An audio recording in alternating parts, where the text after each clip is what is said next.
ท่านนางอดินามหาวงศ์ประธานโทรภาพMVลาวให้ทัศนะเกี่ยวกับสื่อมวลชนและการพิมพ์จำหน่ายครบรอบ75 ปี โดยท่านได้กล่าวว่าวันสั่งตั้งสื่อมวลชนและการพิมพ์จำหน่ายครบรอบ75 ปีเป็นวันที่มีความหมายสำคัญของการปฏิบัติเฉพาะอยู่ประเทศเฮาสื่อมวลชนลาวยามใดก็ติดพันสนิทแน่นกับประวัติศาสตร์ของชาติของพรรคของการปฏิบัติและของประชาชนลาวบรรดาเผ่า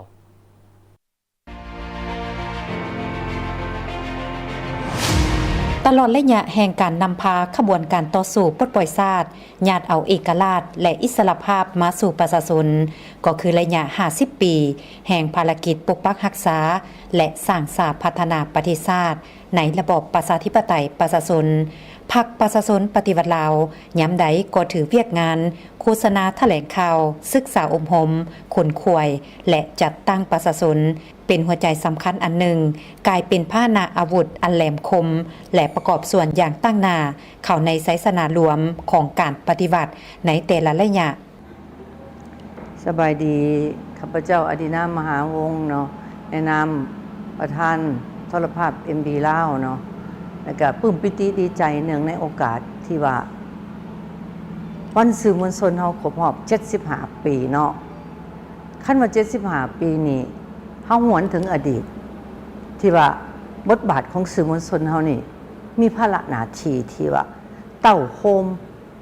ย้ำใดก็ติดพันสนิทแน่นกับประวัติศาสตร์ของชาติของพรรค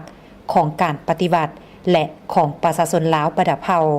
แสดงออกในมื้อสร้างตั้งวันสื่อมวลชนพร้อมเดียวกับวันสร้างตั้งแนวลาวอิสระวันที่13 สิงหาคม 1950แมนทีมาของวันสื่อมวลชนและการพิมพ์จำหน่ายมาฮอดปัจจุบันถึงอย่างใดก็ตามเคียงคู่กับผลสำเร็จที่ญาติมาได้นั้นยังมีข้อคงข้างที่ต้องได้เอาใจใส่ปรับปรุงแก้ไขโดยเฉพาะการพัฒนาเทคโนโลยีข้อมูลข่าวสารมีความว่องไวและทันสมัยการสมใช้สื่อสังคมออนไลน์ได้เพิ่มขึ้นอย่างกว้างขวางมีทางด้านดีข้อสะดวกและสิ่งท้าทายเช่นเกิดมีข่าวปลอมข่าวลือข่าวบิดเบือนข่าวโจมตีใส่ให้ป้ายสีซึ่งกันและกันในสังคมการส่องแสงสภาพความเป็นจริงของชีวิตสังคมบ่ทันกว้างขวางการซอกเห็นปัจจัยใหม่การโฆษณาเรียกดีค้นเด่นและบรรดาบทเรียนที่เกิดขึ้นในขบวนการตัวจริงของมหาชนยังเฮ็ดได้หน่อยในโอกาสที่ว่า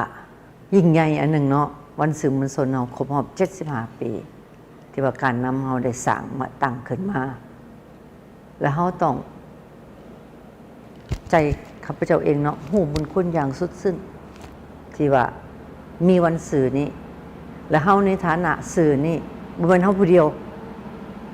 ทั้งเบิดเนาะผู้ใดที่ว่าเฮ็ดหน้าที่สื่ออยู่นี่ต้องได้ฮู้นำกันว่าภาระหน้าที่ตัวเองมันเฮ็ดหยังเพื่อจะตอบแทนบุญคุณของวันสื่อนี่เกิดขึ้น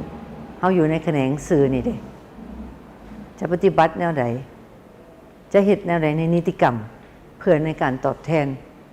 บุญคุณของวันสื่อครบรอบ75 ปีนี่เพื่อเป็นการสืบต่อพัฒนาสื่อมวลชนให้ก้าวสู่คุณภาพใหม่ทันสมัยว่องไว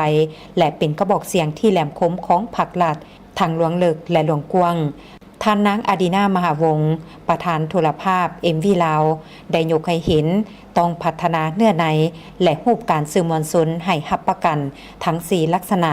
สามารถดึงดูดผู้อ่านผู้ฟังให้นับมือนับหลายขึ้น